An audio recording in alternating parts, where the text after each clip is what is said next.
Ancient Egyptian culture exists around a series of temples built in carefully chosen sites along the Nile. Egyptian wisdom says, all forms of universe grow outward towards expansion. All expansion needs a container which protects the development. Each temple is a receptacle which allows the development of civilization to expand within the individual. Each temple manifests a different experience of universal understanding, a different fundamental principle, and is used to communicate that principle to produce an evolution of consciousness within the being. Each temple plays the role of duality within a physical, non-physical system in the body. Each performs a different role devoted to teaching and exploring a universal topic.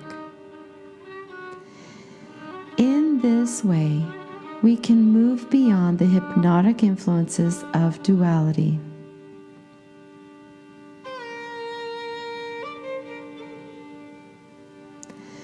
The Hathor temple, Dendera, is located on the 26th degree north latitude of an ancient road that leads to the Red Sea.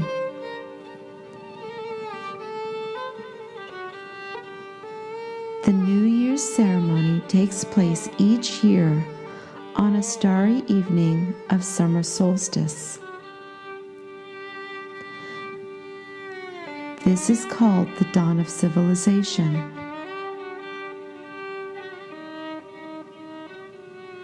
It occurs in an area over the Nile carefully chosen because of its direct relationship to certain stars.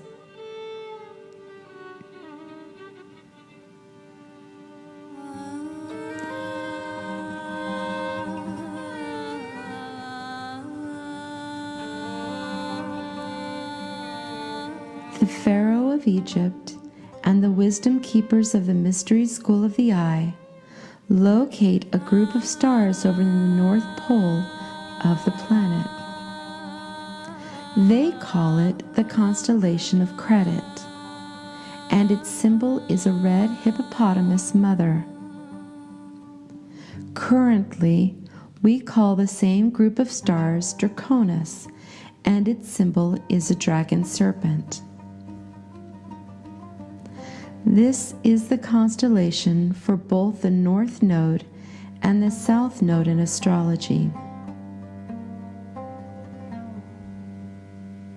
It is called Ketu and Rahu in Vedic astrology, and it is the powerful point of reference for the soul path chart of astrology called the Draconic chart.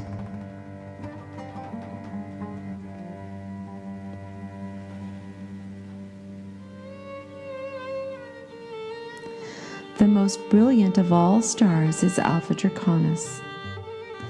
This star is located exactly over the axis of the planet every 25,920 years.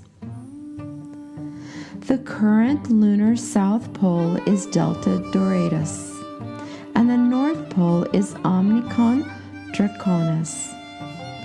We are slowly moving towards Polaris, but have a few more thousand years before it is directly above our planet's axis. The top two stars in the Northern Cross point to the north celestial pole of Mars. The first is Sadir, and the second is Deneb. Over the precession of the equinox, we circle 6 successive North Pole stars, and when a new North Pole begins to reign, we call it a new heaven, or universal influence over which all minor celestial events become influenced. In this way, the cosmic influence of consciousness never becomes stale whereas the same event occurs habitually. This is the greatest joy and pleasure we seek for our journey of non-physical in physical form. 5,000 years ago, Alpha Draconis was the pole star. We have 4,000 years to go to reach Polaris as our North Star. 8,000 years from then, our North Star will be Vega. And another 8,000 years from there, the North Star precession will return to Alpha Draconis to start the process again. Each guiding pole star along the precession of the equinox brings a new form of greater awareness to the awakening consciousness on Earth. You see, the movement of the solar system in its revolution around the center of the galaxy determines that during the cycle of 25,920 years, 6 different stars would shine over the North Pole. The pole star represents the fundamental motherly force in the sky, the generator of the substance that develops the expansion of consciousness in the universe. The vibration of conscious birth, called Hathor, is consecrated and expressed in the elements that form the walls of Dendera. During its construction, a line is oriented between 2 stakes pointing towards Alpha Draconis. These stakes form a physical axis towards the cosmic star. The direction of the temple axis is set. Then the 4 cornerstones are set to begin the protective wall of the complex. A very high wall is created to fence out vibrations and thought forms from those who desire a different path than the universal principle being offered.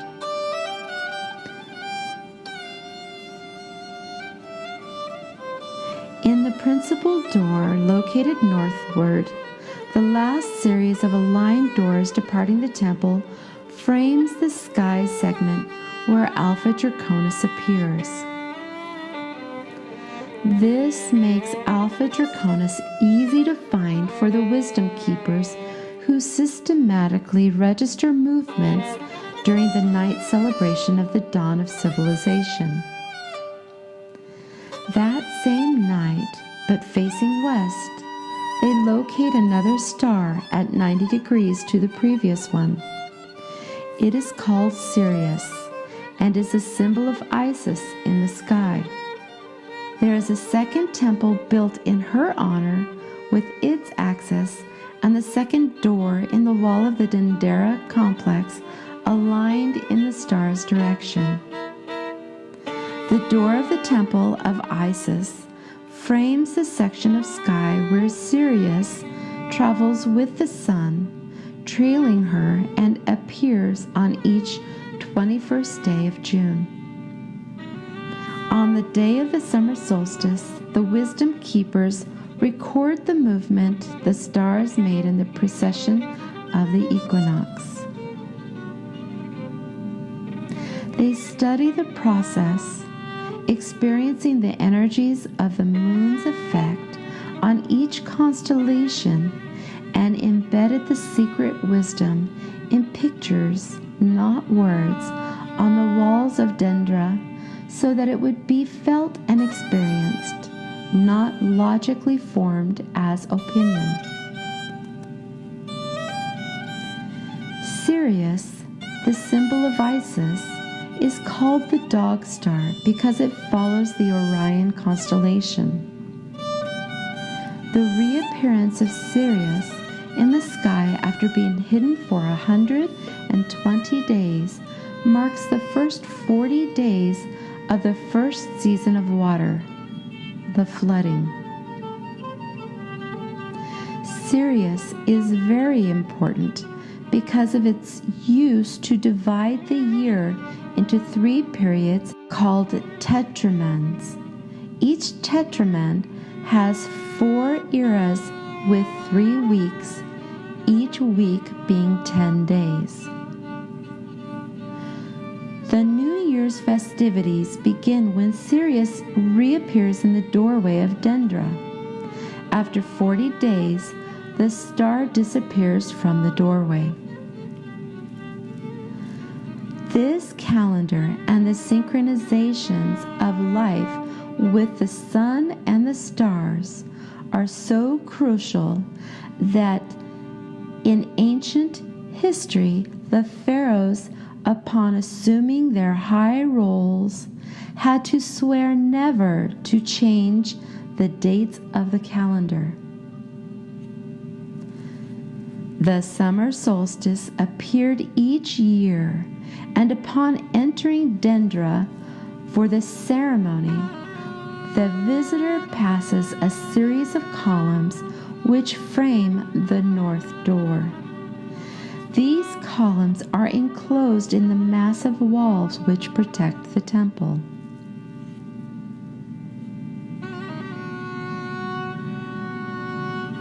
Upon crossing the portal, the principal outer sentinel, or room of life, the temple appears with 6 columns and its north-oriented axis precisely aligned for the study of the stars. Very near the entrance of the complex, the carving of conscious illumination is found.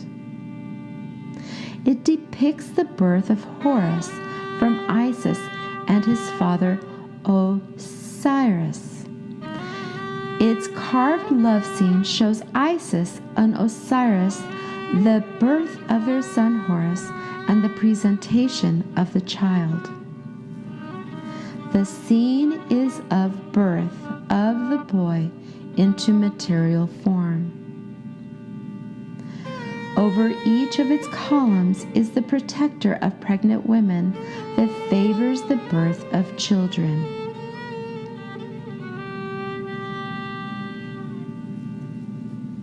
Hathor, the feminine force multiplier of life, is revered as a compassionate figure.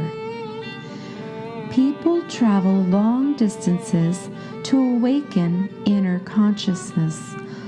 The design of the facade of Hathor's temple is different from the traditional Egyptian temples. The columns are joined mid-height by decorated walls.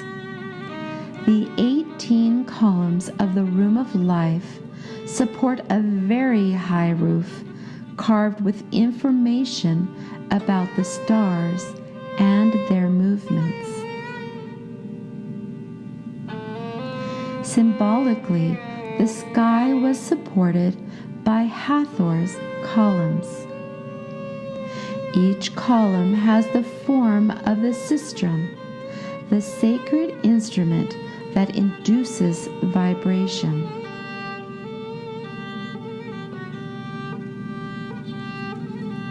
It is with a series of metal discs used by female wisdom keepers of Hathor. Dance and music were combined to produce a singular event which explores consciousness in the individual.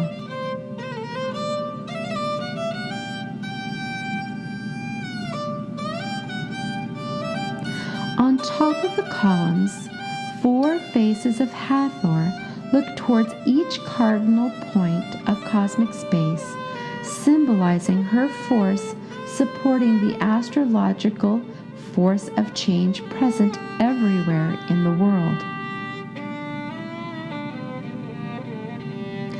The astronomy tables have been created through hundreds of generations of wisdom keepers so that this knowledge would not disappear forever because of religion or governments. All draconic constellations with their symbols are represented over the sacred boats along the symbols of the skies. In the room of life, the scribes wrote the ritual words and the astronomical tables on sacred papyrus. This small room stored the papyrus used every day. In the school of the mystery of Horus, art, theology, universal law, astronomy, consciousness, and physical body awakening were taught to those ready for the awakening. The wisdom keepers systematically recorded the movements of the circumpolar constellations to track the precession of the equinoxes. Once a year, from the apparition's room, a brilliant golden statue of the goddess Hathor would be brought forth, leaving the darkness of his sanctuary, and proceed through the temple to the roof. There, on the highest floor devoted to the symbol of conscious development, the process through which reincarnation transmutes original body and permits humans to become super beings.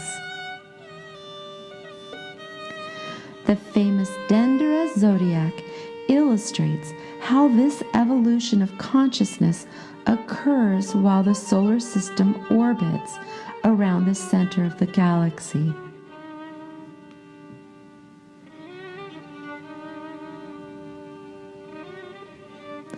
Around this room are found the 6 spaces for the daily rituals. The first kept the objects devoted to consciousness. The next is the room for purification, with a door leading to the sacred lake. In the morning at dawn, each individual was held within as sacred and birthed themselves with water as an emotional mirror to the body of water within, the body of water that feeds the earth, and the body of water that vibrates with electrical pulses from the universe. The sacred lake is lined with stone staircases to allow the priest to get into the water on one side and to come out through another stone staircase into a new experience. They then came back into the next room. From here, a spiral staircase leads to the terrace of the temple used during the night record of celestial movements. To the left, there is a door that leads from this 4th room to the outside to receive the full breath of all that nature provides. Next is the room of the apparition. After the room of the apparition comes the hall of 2 staircases. To the right, the spiral staircase. These are used by the precession, each turn of the staircase symbolizing the spiral of light. Each turns a higher vibration in the musical scale of consciousness. To the left, there is a long, straight staircase used as the symbol of spirit, which descends into matter to embody and live the experiences that allow for the comprehension of the universe. To the left is the golden boat, or always transforming experience. It is a symbol of all movement. You see the movement of the sun, solar system, galaxy, universe, constellations, and the movement of human consciousness is the boat of life. The boat carries the cycle of the moon. Together, the moon and boat carry the figure of Hathor, the potential of awakened consciousness, through the water or emotions to the next temple of Horus in Edfu. In the process of the new moon, the events of awakening unfold from the non-physical to physical. In the procession of the full moon, the events of the awakening unfold from the physical back to the non-physical.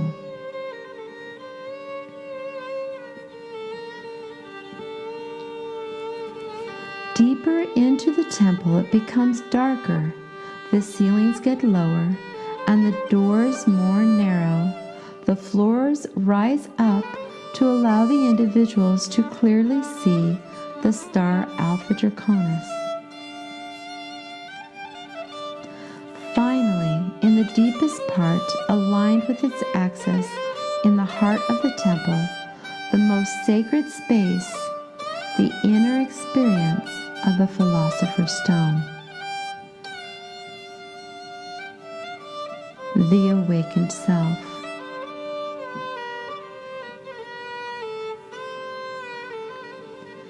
The individual as infinite, both male and female, part of the whole, individual within the whole. The male that emits information and the female that provides the substance to gestate all beings.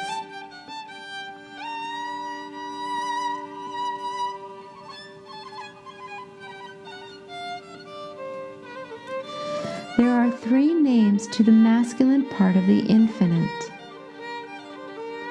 To distinguish separate function, it was called Tum when vibrations remained motionless, containing absolute information before creation of the universe, each new choice being a newly created universe. It is called Tom when set in motion to emit the information that creates the universe, the stars, the planets, and the natural kingdoms on them. And it is called Utam when the vibration of a new universe is created within the consciousness of man.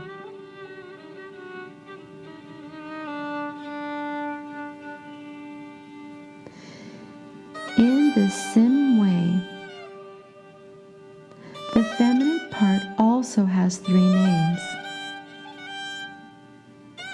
It is called Noon when in one homogeneous substance of amniotic liquid universe without form and in a state of perfect balance. It is called Sekhmet as the liquid universe takes the multiplying principle of movement and reconciles and harmonizes temporarily the opposing forces and produces movement in time-space. Its intensity condenses matter into successive states of water, air, earth, and fire, and also produces the force of life represented by Hathor.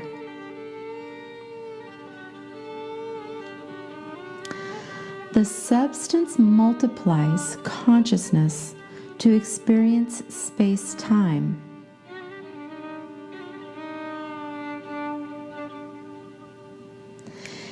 It is called Hermut when the creation is birthed into the four forces of nature of the physical body, expanding through connection with the etheric or infinite consciousness. In this way, the feminine principle is the boat of life. The boat of life represents the greatest gift and receipt of consciousness in the universal cycle of infinity. The boat of the north contains the fundamental forces of nature and the 12 hypnotic influences to be awakened within the truth-seeking individual.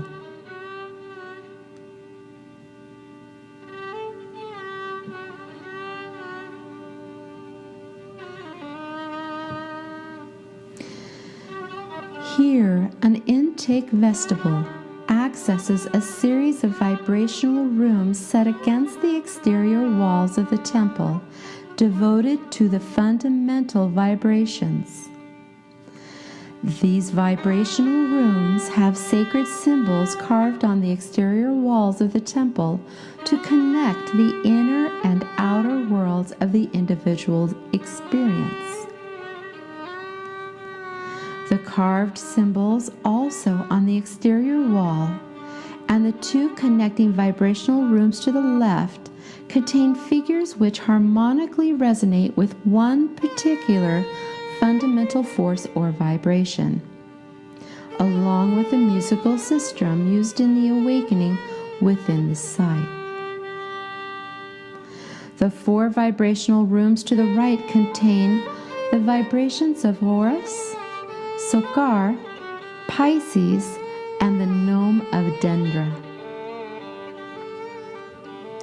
To the left is the lower room, which shows the necklace of Menna, with four figures of Hathor representing the four universal elements: harmony, love, wisdom, and freedom.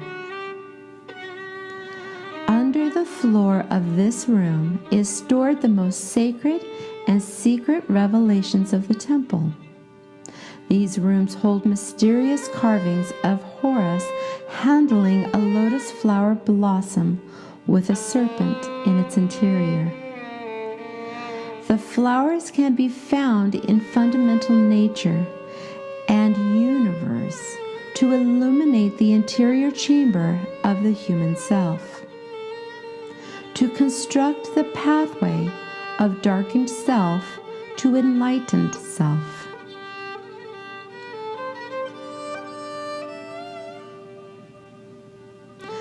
Upon ascending the straight staircase, we again arrive at the roof terrace where celestial events are recorded. In the southwest corner, there is a stone gazebo. From this location, a fire is built declaring the beginning of each new year. It is also from this location that the wisdom keepers gathered to divide the celestial vault into sections they called norms in order to identify the movements of the stars. We now know these as signs. The individual is to look for signs in their awakening. These wisdom keepers, in relation to the planet Earth, measurers of the sky, made the first celestial chart, the one which recorded the relative positions of the sky. Astronomy began here in Dendera. Astro means star. Astronomy means knowledge of the stars. Crossing this terrace, we arrive at the two areas devoted to Osiris. The two divine principles which symbolize evolution and reincarnation of all human beings.